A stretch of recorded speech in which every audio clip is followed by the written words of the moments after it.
pergi ke Bentan. Itulah Bentan dibawa anak dia. Anak dia dibawa nama juga Sang Nila Utama.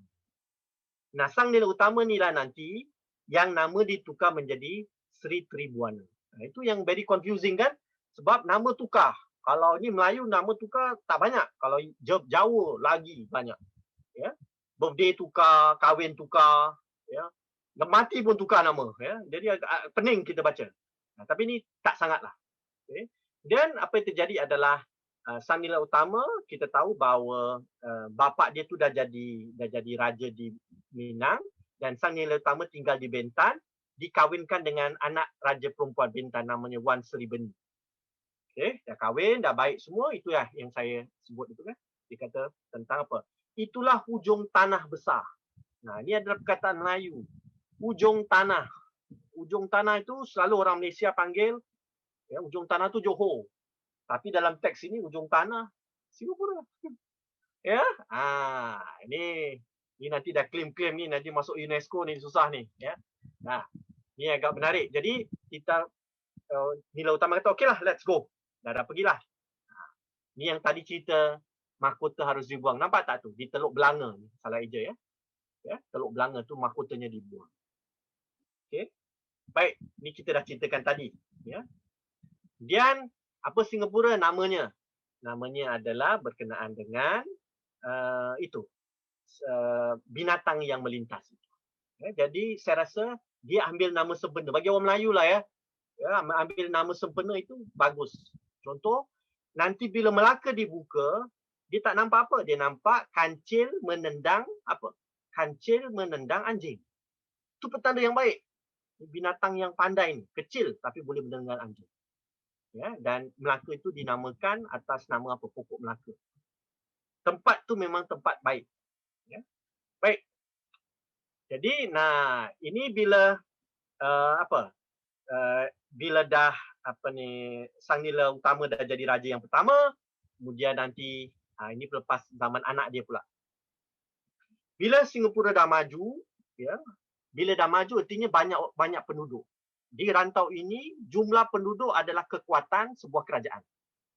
Nah, jadi boleh digambarkan bahawa dikata negeri-negerinya itu daripada Kuala Singapura sampai Tanah Merah.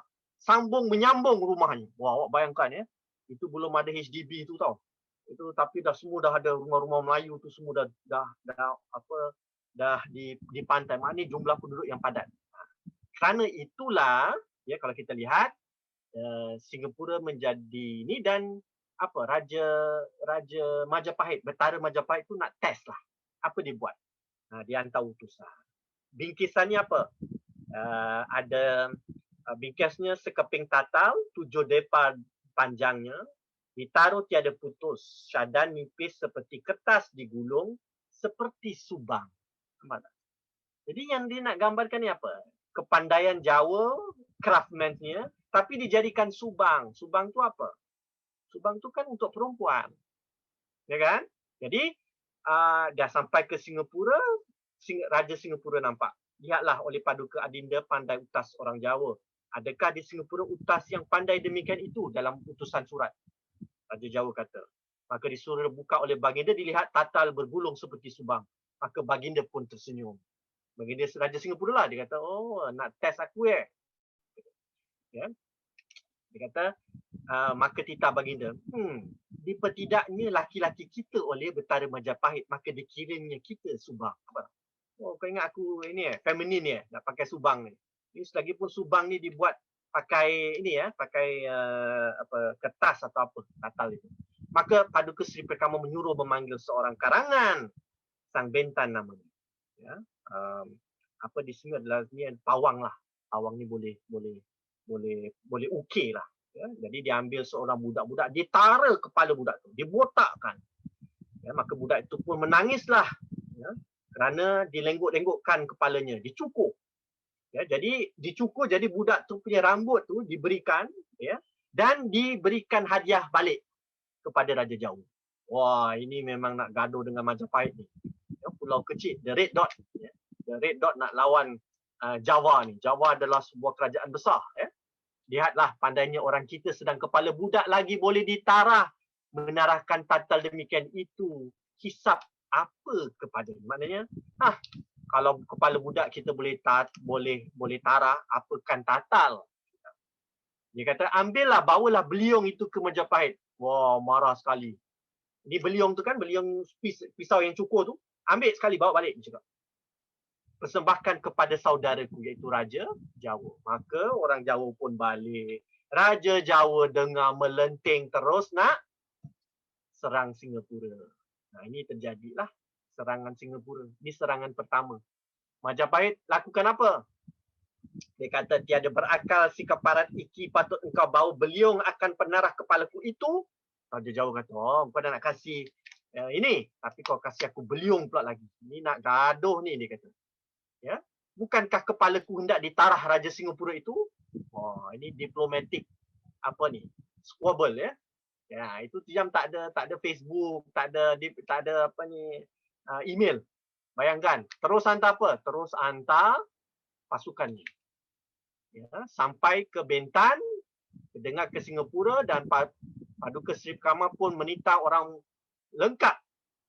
Kelengkapan itu 400 hadir di Kalang. Kita dapat bayangkan apa? Orang-orang laut menjadi tulang belakang kepada armada Singapura. Ya, bila berapa lama pindah perang ni? 3 hari 3 malam. Tapi akhirnya patahlah kelengkapan Majapahit. Kenapa? Nah, ni orang Melayu tulis. Kerana kurang tahu berperang dengan berperahu. Maka banyaklah tenggelam oleh seligi dengan batu. Lalu undur. It's a land force, right? Majapahit tak kuat dengan Navy. Singapura bagus. Ya. Dan orang Singapura kembali dari kemenangannya, maka Majapahit pun barang yang lepas datanglah menghadap antara Majapahit persembahan Allah peperang. Kalah perang. Okey. So menarik kan? Singapura ni dah kuat ni, luar biasa kuat. Nah, ini terjadi apa pula cerita ni? Cerita berkenaan dengan Badang. Badang ni adalah satu episod apa? Menunjuk kegemilangan negeri ini. Dipendekkan cerita, tempat ini sebelum ada F1, tempat ini adalah tempat di mana semua jago-jago dunia datang berkumpul dan memberi perlawanan mereka. Ada dari benua Keling, ada dari mana-mana datang. Benua Siam datang semua bergaduh. Ya. Dan seorangnya namanya Badang. Badang itu ada episodnya tersendiri. Kurang lebih nak diceritakan Badang itu adalah kesetiaannya kepada raja. Ya. Pernah ditawarkan oleh Hantu Jembalang, dia diberikan kekuasaan. Nak kekuasaan ke, nak duit ke, nak apa? Nak ilmu. Tapi dia kata dia nak kekuasaan, jadi dia boleh berbakti kepada raja ni. Dan apa? Badang ini dari Sayong. Sayong itu ada sekelompok orang benua namanya, orang asli. Jadi orang asli ada macam-macam. Ada orang benua yang duduk di Sayong, di Johor. Ada orang Kalang yang ada orang Seletar, iaitu di tengah Singapura. Ya. Jadi ini cerita Badang ni, dan kita tahu cerita ni sudah difilmkan, nampak tak? Ya, jadi agak menarik. Dan ujung-ujungnya itu adalah untuk apa? Kesetiaan yang kita berpindah itu, ceritanya agak menarik dalam pengertian dia hanya berbakti pada raja lah. Itu Raja Singapura. Nah, ini yang menjadi penting. Ini adalah berkenaan dengan Pasai menerima agama Islam, dan datanglah seorang ulama Pasai, ya, antaranya beberapa pergi ke tempat lain. Satunya namanya Tun Jana Khatib ke Singapura. Ya, satu ke Samarinda, satu ke Samarinda ke Bungoran, tak silap saya. Ya. Yang ke Singapura datang, dan inilah pertama kali Islam hadir di pulau ini. Nah, tapi ada masalah sikit. Tun Jana Khatib ini terkenal dengan orang yang boleh buat sepertinya magic. Ya, jadi isterinya Permaisuri Singapura duduk di tepi istana mendengar bahawa Habib ni lah, ya, Tun ni boleh lakukan magical feat lah. Jadi dia kata gini, dia kata, ini tak ada perbualan di sini ya, salah satu ya. Pada ketika itu Raja Perempuan melihat di tingkap, maka terpandang kepada Tun Jana Khatib. Maka ada sebatang pinang hampir istana itu, maka ditilik oleh Tun Jana Khatib, belah 2 pohon pinang itu. Telah dilihat oleh Paduka Seri Maharaja perihal itu, maka baginda pun terlalu marah. Kata, oh, Habib ni agaknya nak showkan pada bini aku ke? Jangan-jangan dia nak tackle ke ni? Oh, marah dia. Jealous lah.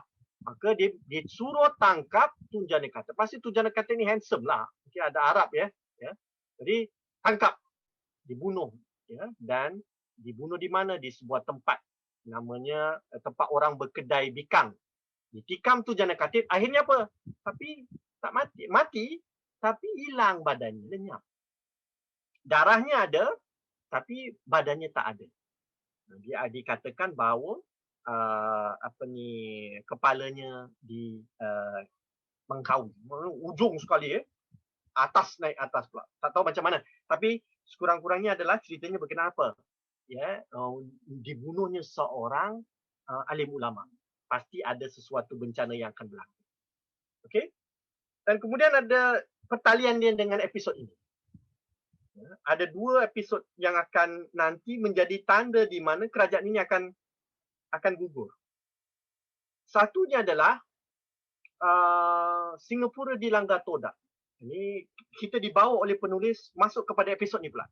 Tapi sebenarnya ada kena-mengena lah untuk menunjukkan bahawa musibah akan menimpa kerajaan ini. Ini adalah boleh kita sebut sebagai episod yang sering kita dengar dan banyak kecelaruannya juga. Ya, kita tahu todak dah menyerang dan raja suruh orang berkubu betis. Ya, tapi kalau kita perhatikan, yang betis itu bukan betisnya orang, kaki orang. Betis itu adalah sejenis pokok. Ya. Pokok tu dia punya stem dia tu agak licin, dia macam bambu. Ya, jadi bila jongornya si ikan todak tu meluncur, dia tak boleh masuk, jadi dia repel.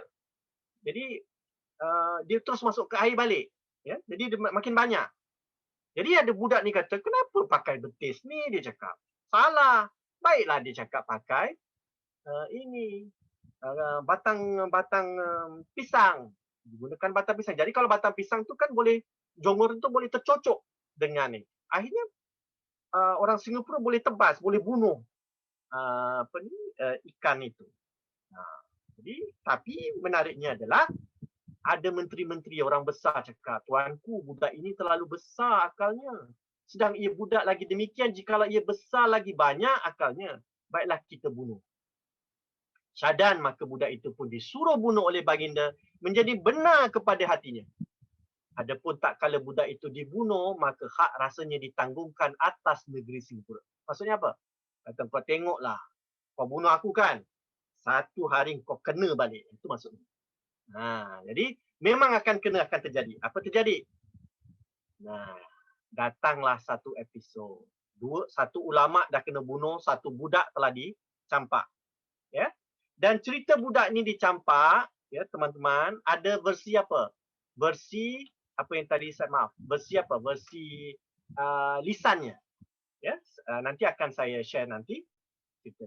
Baik, kemudian ni yang terakhir, ya, antara riwayat akhir episode Singapura.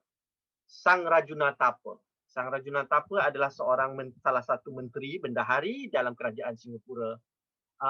Apa yang terjadi adalah dia ada seorang anak dia itu dituduh.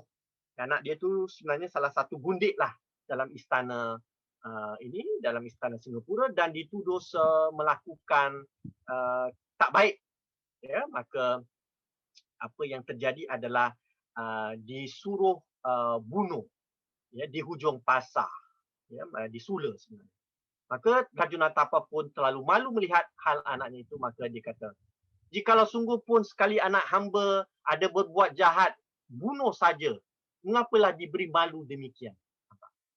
Ya, Sang Rajuna pun anak dia tetap disidai di pasar. Jadi malulah. Ingat tak tadi wa'ad itu? Wa'ad berkenaan dengan antara raja dan menteri. Nampak kan? Nah, itu berbalik pada cerita ini juga. Maka Sang Rajunatapa pun berkirim surat ke Jawa. Dia melakukan pembelotan. Dia hantar kepada Raja Jawa, dia kata, jikalau Betara Majapahit hendak menyerang Singapura, hendaklah segera datang kerana hamba adalah bantu di dalam negeri. Apa terjadi? Majapahit datang dan dia buka kubu Singapura dari dalam. Dan serangan pun berlaku. Ini yang terjadi. Majapahit menyerang, Singapura patah perang, ya, dan maka rakyat Jawa pun pergi, segala rakyat Jawa pun pergilah datang menyerang ke Singapura, dan maka Sultan Iskandar Shah mengeluarkan beras pada bendahari akan pelabur segala rakyat. Maknanya Jawa dah kepung, Majapahit dah kepung. Maka Sembangsa Raja Tapa, tuanku tak ada beras lagi. Dia bohonglah. Ya. Kerana ia hendak belot. Setelah dini hari, maka Rajuna Tapa pun membuka pintu kota. Ya. Kota tu citadel. Ya. Jadi kalau citadel ni boleh dibayangkan di mana? Di Bukit Larangan. Sebab waktu British mendarat, mereka mendapati ada fort, ya, ada kayu-kayu besar di sekeliling Bukit Singapura itu atau Bukit Larangan. Maka itulah, ya, darah pun seperti air sebab penuhlah melempar kota Singapura di tepi pantai itu. Maka itulah darah yang ada sekarang pada Padang Singapura. Siapa kalau pergi Padang Singapura nampak red spot tu, itu darah orang-orang Singapura yang mati dulu lah. Kalau ada lagi. Ini kan cerita. Ya. Baik. Nah, apa yang terjadi? Sang Rajuna Tapa laki bini telah disumpah menjadi batu. Inilah ada di parit Singapura. Kita tak tahu parit ni kat mana. Ya. Tapi apa yang menarik adalah, serupa saya nak bicarakan tadi, ada 2 batu bersurat di Singapura. Ya, kita tahu. Dan salah satu pernah disebut dalam sejarah Melayu, waktu sang Raja Suran itu masuk ke dalam laut. Kan? Lepas tu dia naik balik. Ya? Ya. Kemudian dia kata, perjalanan aku di laut itu harus dicatatkan dalam batu bersurat. Waktu tu dia dari Singapura. Jadi artinya batu bersurat itu pasti berkenaan dengan isinya berkenaan perjalanan dia ke dalam laut. Wallahu a'lam bishawab. Jadi kalau kita piece up together lah, perlu ingat ya teman-teman, jangan ambil ini sebagai apa ya, oh ini mutlak sejarah. Tidak, ini kan penceritaan ya oleh sebuah dinasti untuk menguatkan susur galur. Kalaupun ada bahan sejarah, mungkin sudah ditorsesi saja. Nah, ini cerita kecil-kecil. Ini ada yang berterabur-terabur berkenaan dengan nanti kita akan ketemu. Contoh Sang Setia Bentayan yang sebenarnya berbangkalan di Singapura. Yang menjadi, ini dah zaman Melaka lah. Waktu Portugis datang, dia yang antara yang kuat berperang dan seterusnya dan seterusnya. Jadi menarik ya kalau kita perpanjangkan cerita ini. Nah, cuba teman-teman lihat ini. Daripada sejarah Melayu, cerita berkenaan dengan Singapura ya, nanti disebut di tempat-tempat lain juga. Sebab induknya sejarah Melayu kan, nanti akan menginspirasi Hikat Hang Tuah. Malah Hang Tuah itu talent spotnya di Singapura. Dia sebelum datang ke Melaka, dia itu orang Bentan dan talent spotnya di Singapura. Sebab dia boleh kalahkan lanun-lanun. Jadi Singapura memang apa? Foreign talent lah. Foreign talent spot lah. Kemudian disebut dalam silsilah Melayu Bugis, Hikayat Siak, Tufaq An-Nafis pasti tentu. Ya, bahagian awal Tufaq An-Nafis sebenarnya tentang Singapura. Ya. Kemudian Hikayat Pahang, Hikayat Johor ni abad ke-19. Malahan syair rakis abad 19 berkenaan dengan ini pun ada menyebut tentang Singapura. Tapi Singapura apa? Singapura di bawah pemerintahan Sultan Hussein. Ini orang Brunei dah tahu tentang Sultan Hussein punya cerita. Bayangkan. Belum ada surat khabar tau. Tapi popularnya Sultan Hussein sudah dikenal sebagai Yang di-Pertuan Selat. Ya. Dan pasti juga Hikayat Abdullah. Ya, rata-rata walaupun Hikayat Abdullah ini orang Melaka, cerita yang banyak diceritakan itu adalah tentang Singapura. Mungkin orang Melaka kecil hati sikit lah. Ya. Sebab ya, tak banyak hal Melaka disebut. Lebih banyak tentang Singapura. Nah, pada abad ke-20, apa yang terjadi adalah sebenarnya tak banyak orang nulis tentang sejarah Singapura. Ini agak ironis. Ya, di saat kita ada banyak pakar, banyak penulisan dan sebagainya, hanya seorang saja cikgu Melayu yang tulis sejarah Singapura. Itu pun kecil buku. Digunakan di sekolah-sekolah. Namanya Sejarah Singapura oleh Haji Buyung Adin. Haji Buyung Adin inilah yang nanti menggerakkan sejarah Johor, sejarah Pahang, semualah dalam Persekutuan Malaysia dimasukkan dan kita rasa terhormat Singapura dimasukkan. Dan dia dulu juga bekerja di Singapura. Antara kalau lihat filem-filem Melayu, antara yang menulis skrip adalah Haji Buyung Adik. Dan sajak-sajak sejarah Melayu yang ditulis oleh Muhammad Haji Saleh, dia baca sejarah Melayu semua dan dia disajakkan, pasti ada cerita tentang Singapura. Ini agak okeylah, ya, sangat puitis. Nah, ini yang saya nak sebut. Versi lisan berkenaan dengan Singapura di Langgar Todak. Ini luar biasa menarik dan tak ramai yang tahu. Dari teks Melayunya, teks sejarah Melayu, tak disebut budak tu apa, siapa. Ya, tetapi kalau versi yang telah dipungut oleh A. Samad Saad, dia pergi ke pulau belakang mati. Pulau Berani, pulau belakang mati. Ya. Dan dia dengar cerita orang-orang kampung berkenaan dengan pusar air yang ada di antara World Trade Center dan pulau itu. Ada air pusat. Dan air pusat itu selalu ada cerita yang mengerikan. Ya. Orang-orang Pulau Selatan tahulah cerita ni. Jadi apa yang menarik adalah dia ceritakan, orang-orang tu mengatakan bagaimana budak tu namanya si Awang Jambul. Awang Jambul. Dengan kawannya namanya Ahkau. Nah, ini kan menarik versi rakyat. Versi rakyat ni bukan versi istana. Bagaimana ya bila budak itu sudah menyelamatkan Singapura, dituduh dan mau dicampakkan. Jadi ceritanya lebih elaborate. Ya, budak tu diikat ya dengan besi dan dicampakkan ke dalam laut. Ya, dekat Teluk Belanga. Sebelum dia dicampakkan, dia kata dia nak makan kuih koci. Kan orang belum mati kan, kesian budak ni belum makan. Agaknya abang-abang bot tu bilanglah, kau bilang kawan dia, budak ni nak makan kuih koci. Kawan baik dia tu adalah seorang budak Cina. Namanya Akau. Wah, ini kalau National Day bagus ni dengar ni. Ya. Kemudian Akau ni pun sebab kawan baik dia tu mau, dia carikan kuih koci. Lari dia ke ini, si Awang Jambul ni. Dan Awang Jambul itu dah sudah dicampakkan. Si Akau ni pun terjun ke dalam laut. Dua kawan ini mati bersama-sama. Sedih tak? Aduh, ini friendship Melayu dan Cina luar biasa. Ya? Itu belum ada multiracial society tu, tapi dah beria-ia.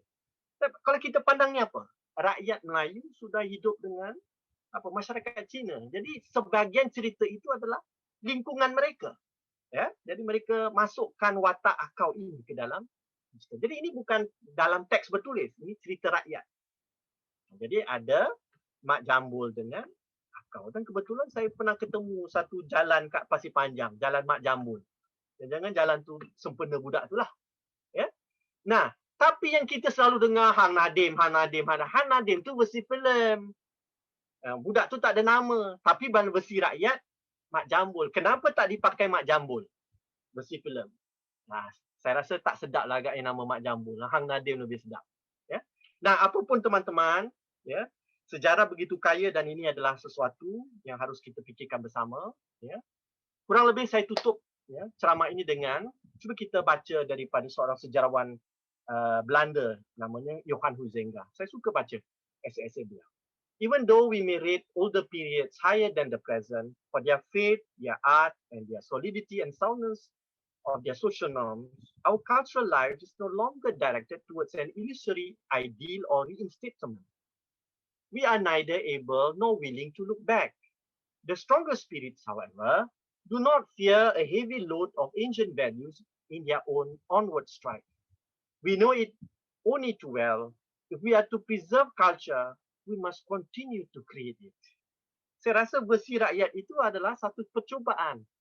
Ya, ada warisan teks bertulis, juga menciptakan versi mereka, pendapat mereka.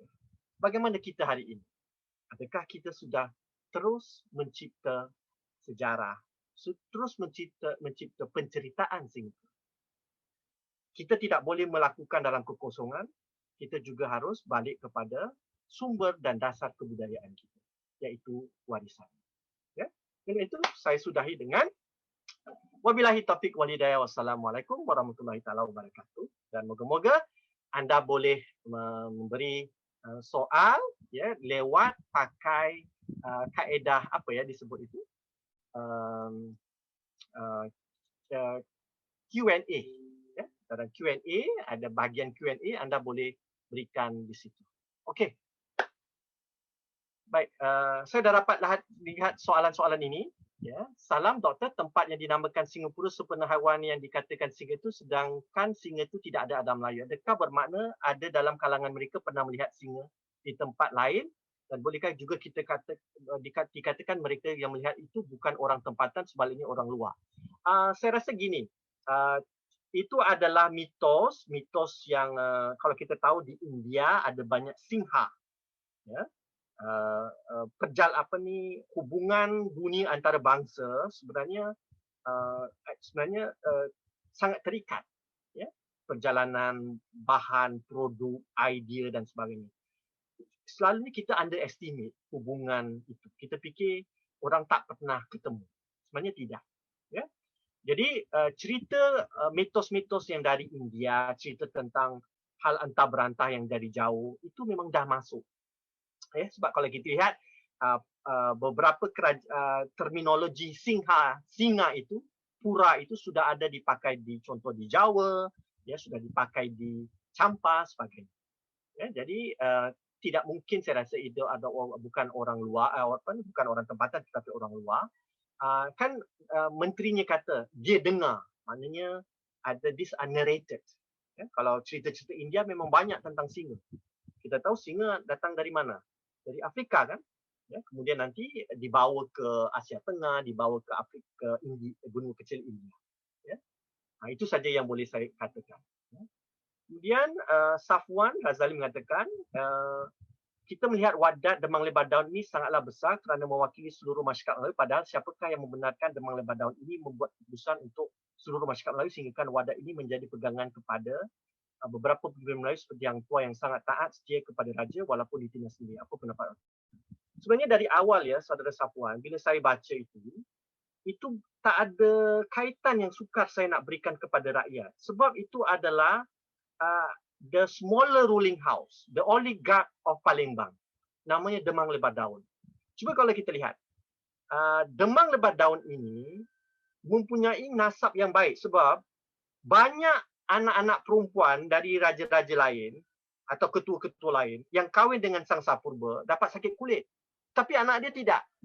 Artinya dia punya blood gene baguslah. Satu. Kedua, kalau kita perhatikan, perjanjian itu mengatakan anak cucu hamba. Anak cucu hamba itu maknanya apa? Keturunan dia lah. Ya. Kita tak dengar dia kata anak cucu rakyat ataupun sebab kita selalu baca apa? Ni social contract antara raja dan rakyat. Kalau kita baca betul-betul tak sampai ke situ, ya kan? It's enticing to see it's a social contract between raja and rakyat. But it's hard to relate that sebab tak ada ayat yang menyambungkan itu. Ya. Jadi wadat ini adalah perjanjian antara ruling houses itu. Ya. Ruling houses tu apa ya? Kelompok yang memerintah. Nah, itu yang saya dapat ya. Jadi bila hang tuah itu berkenaan dengan kesetiaan mutlak, itu antaranya adalah sudah dipertetapkan bahawa tidak ada boleh orang yang menentang raja. Sama ada menterinya ataupun dengan rakyat. Kalau dengan rakyat, ketetapan itu sudah dilafazkan dalam Undang-Undang Melaka. Undang-Undang Melaka mengatakan sama ada raja itu zalim atau tidak, ia harus ditaati dengan mutlak. Nah, kalau kita baca Hikayat Hang Tuah, ayat pertamanya saja sudah menyebut tentang inilah hikayat hamba Melayu yang setiawan. Cerita itu memang sengaja ya dipamerkan sedemikian untuk menggambarkan seorang hamba Melayu yang kebaktiannya mutlak kepada rajanya. Sebab feudalisme mahu rakyat yang itu, jenis yang itu. Sama ada menteri atau rakyat yang jenis setiaan yang mutlak. Nah, itu yang boleh saya baca. Sebab itu, saudara, penting untuk kita faham tentang dinamika kekuasaan feudalisme. Kalau kita tak faham tentang feudalisme, kita tak mungkin faham tentang bagaimana jalur kekuasaan bergerak dalam rantau ini. perlu diingat, raja-raja Melayu itu dipilih oleh yang dipertuan-tuan yang lain. Maka dia Raja Melayu dipanggil apa? Yang dipertuan. Maknanya there are few lords, ada tuan-tuan, dipertuankan. One who is made lord. Nampak tak? Dan itu mengandaikan apa? Bukan one ruling houses. There are few other chiefs. Nampak tak? Satu chiefnya di Muar, satu pausnya tadi di Skudai, satunya di Mersing. Nampak tak? Dia bukan centralized rule. Dia tak ada macam gitu. Ya, itu yang harus kita faham. Sebab itu kalau siapa yang menafikan untuk tak nak faham feudalisme, kata ini satu konsep luar, saya rasa dia tidak akan faham tentang budaya politik di rantau ini. Puan Zara menyatakan di sini, bilakah tahunnya ketibaan tak disebut Puan? Tunjangan Katib sampai ke sini tidak pernah disebut. Hanya disebut pada zaman Sri Maharaja. Sri Maharaja itu adalah raja keempat ya, tak silap saya. Puan Isaya menanya, melalui filem kita diberitahu tatal itu kepingan papan atau kayu yang diketam dengan sangat halus dan bersambungan. Ini menunjukkan halus kemudian seni, ya, setuju. Dan kemarin yang halus ini disalah tafsir sebagai mempersedakan. Dari dulu dunia Melayu ini selalu banyak wasangka buruk. Maksudnya gini ya Puan, bendanya memang bagus, tetapi pada rajanya itu, kerana dibuat subang Puan. Dibuat subang. Jadi bagi Raja Singapura, bila diberikan itu, apa yang Raja Jawa nak tunjukkan adalah dia punya craftsmanship. Ya, craftsmanship memang bagus. Itu tak jadi masalah. Soalnya sekarang adalah dalam bentuk subang. Subang tu secara diplomatik, contohnya, kalau kita orang Melayu lelaki diberikan kain, okeylah kita boleh terima. Ya kan? Tapi kalau orang bukan Melayu, kita beri kain, ya, kain sarung, dia kata, you think I'm a woman, is it? Ya kan? Tapi kalau kita tak jadi masalah kan bagi orang lelaki Melayu diberikan kain sarung, tak jadi masalah. Tapi misalnya anda kasih kawan Cina anda, yang tak tahu tentang budaya Nusantara, tak tahu tentang sarung, dia akan rasa, this is for women, not for me. Nampak tak? Tapi yang diberi subang itu, jadi Raja Singapura dari awal. Jadi soalnya bukan soal kehalusan craftsmanship itu. Ya, soalnya adalah, dan perlu ingat, teks ini adalah teks untuk mengatakan bahawa kerajaan Singapura, ya, yang itu dari nasabnya Raja Suran itu lebih lebih kuat dari Jawa malah Majapahit. Perlu ingat, salah satu anak Sangsa Purba itu dikawinkan kepada Raja Majapahit. Nah, bila dikawinkan berarti ada nasab Raja Jawa, iaitu ada darah Melayu. Satu anak dia kahwin pada siapa? Pada Raja Cina. Artinya nasab Raja Cina ada darah Melayu. Satu anak dia kahwin dengan Raja ini, Raja India. Raja India tu lagi Raja Keling itu, ya, Kalingga itu. Hantar anak dia lagi. Bukan di Pinang. Dia hantar anak dia yang perempuan yang tercantik di India. Nampak tak? Jadi itu luar biasa kan? Itu kan, ini kan claim, ya, claim story. Cik Isa Ali, Said Ali menyebut cikgu sekolah tidak berminat untuk membeli cerita kanak-kanak sejarah Singapura. Ya, kenapa pihak kementerian tidak mengambil cerita tersebut sebagai teks bagi sekolah? Maaf Cik Said Ali Smite, saya tak boleh menjawab itulah. Itu harus tanya orang kementerian. Ya, apapun program bacaan itu harus diberikan diberikan premium. Ya, saya rasa perpustakaan telah menjalankan dan Cik Ali Smite juga boleh menggerakkan, ya, boleh menggerakkan program bacaan di pihak penerbitan Cik Ali juga. Ya, itu semua orang lakukan Cik Ali.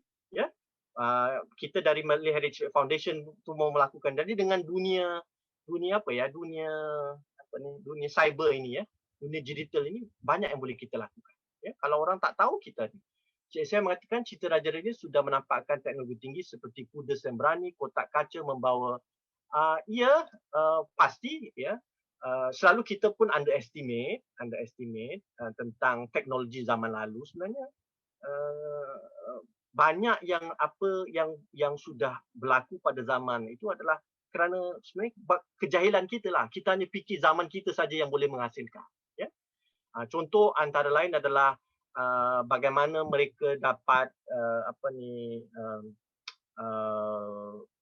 membuat peta ya berdasarkan melihat pada bintang dan angin untuk pelayaran.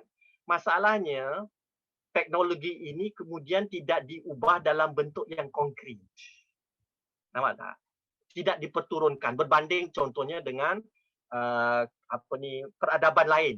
Peradaban lain catat, tulis, kembang dan bangunkan. Ya. Di tempat kita ya, tak ke situ. Nampak. Okey. Kemudian apa lagi? Ada Nadia ya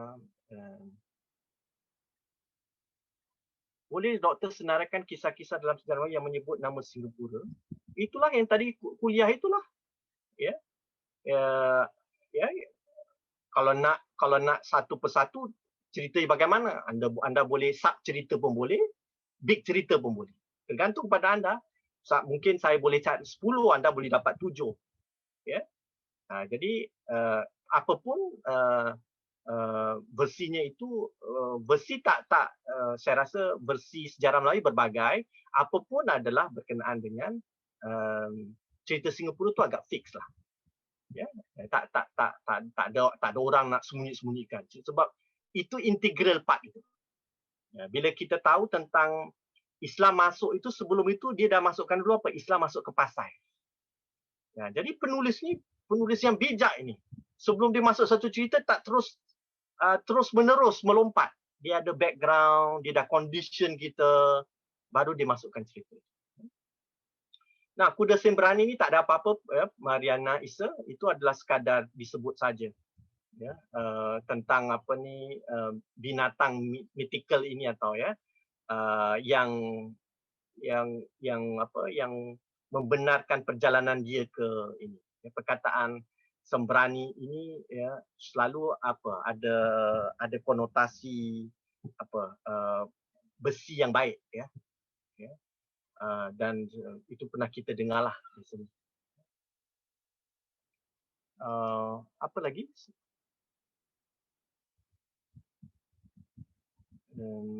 Kemudian bolehkah Dr. siapa lagi? Nadia, okey, Safwan, bolehkah ada kesempatan Safwan ni di sini ya? Kalau ada kita melihat Saudara Ratus memberi banyak pengajaran kepada masyarakat pendukungnya. Sistem feudalisme yang disebut tadi dikatakan adalah satu sistem masyarakat yang memang perlu dituruti masyarakat yang ada. Namun kini dalam penceritaan dilihat kuasa raja yang menyalahkan guna kuasa, Raja Bersiung dan Anum dan banyak lagi, dianggap tidak sesuai terutama bagi negeri-negeri yang masih beraja. Adakah kisah-kisah raja ini menyalahgunakan kuasa itu satu hal yang salah diceritakan kepada rakyat? Ini adalah apa ya, penguasa yang besar selalu tak takut ya, dengan penceritaan kembali, penilaian kembali. Kuasa mereka mantap, ya, ini kan boleh dianggap sebagai ya cerita dan sebagian daripada warisan. Tak ada orang boleh tergugur dengan kritikan sebuah teks sastra. Tak ada. Ya. Kuasa mereka lebih stabil. Ya. Paling ada adalah untuk kita memahami bahawa dalam setiap pemerintahan itu ada ideologi. Itu sebenarnya. Ya. Dan ideologi itu dicipta manusia. Contoh nasab itu kan. Ya. Nasab Raja Jawa, nasab Raja Bugis, nasab Raja Melayu. Semua kalau anda perhatikan mempunyai big claim. Big claim. Bukan saja big claim, malahan title pun claim luar biasa. Kalau Raja Melayu akan dipanggil Mahkota Alam, Shah Alam, ya kan? Kalau Raja Jawa akan panggil dirinya apa? Paku Buwono, ya kan? Ini paku yang betul-betul memasak buana. Jadi buana tu tak boleh bergoyang, nampak tak? Itu klaim-klaim besar kan? Ataupun klaim yang digunakan seperti As-Sultan Zilullah fil Ard, ya? Bahawa raja itu adalah bayangan Allah di bumi. Perlu ingat, tak ada Khalifat Rashidun yang pernah mengklaim, Nabi Muhammad tidak pernah mengklaim dirinya sebagai bayangan Allah di bumi. Tapi Raja Melayu, bukan seorang, semua klaim As-Sultan Zilullah fil Ard. Jadi kalau kita baca teks, tak baca ideologi, itu yang jadi kusut. Faham tak? Perlu ingat, teks ini bukan untuk rakyat baca suka-suka fahamkan cerita. Saya rasa dia pun tidak beria-ria nak disebutkan facts. Cerita asalnya adalah untuk apa? Nak menyatakan bahawa mereka adalah supernatural beings. Itu, ya kan?